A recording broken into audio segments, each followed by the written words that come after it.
keep listening to God faithfully.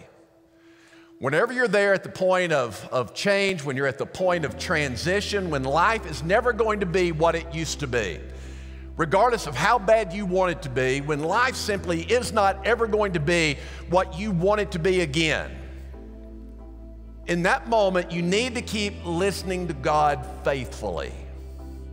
That's what Caleb did. And you'll notice here in verse 7, or what Joshua did, it says, "Now the Lord said to Joshua, this day I will begin to exalt you in the sight of all Israel, that they may know that just as I have been with Moses, I will be with you."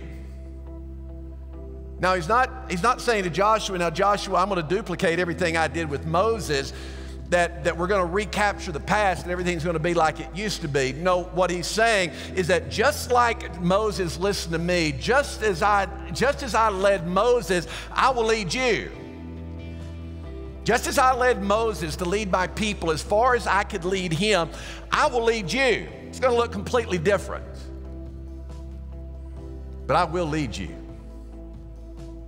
And just as Moses listened to the leadership of God's voice, Joshua, you just keep listening during this time of transition, and I will get you to that place. If you will listen faithfully, I will get you to that place where God would have you to be. And so when you and I are transitioning in life, the challenge is to keep listening to God. Because many people will turn to God when their foundations are shaken.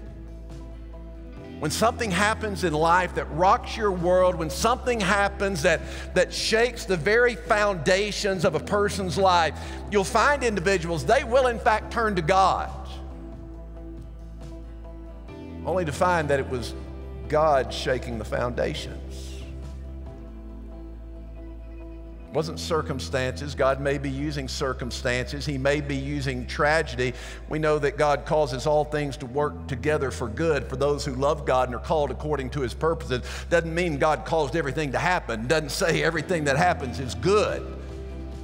But what it says is that God can take these broken circumstances in life that have hit you in the mouth, that have hit you in the face, that have kicked you in the grill, and God is able to take that and he can make it into something good if you will follow after him, if you will listen to him faithfully. Because that's God's way. The way God will use that time of transition, it's a time of growth. It's a time of maturity. And it's God's way of taking that brokenness, those circumstances, and moving you from where you are on this side of the river to where he would have you to be on the other side of the river.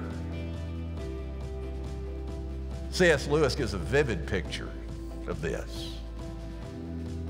C.S. Lewis writes that when he began his faith journey, he thought it would involve maybe changing some wallpaper and hanging some pictures up on the wall. He said, but all of a sudden God starts knocking down walls, starts building rooms. I thought the journey of faith was going to be a nice little peaceful cottage, a nice little cottage, but God said to me, no, I'm building a palace in which I'm choosing to live my life. And so you have to keep listening in these times of transition.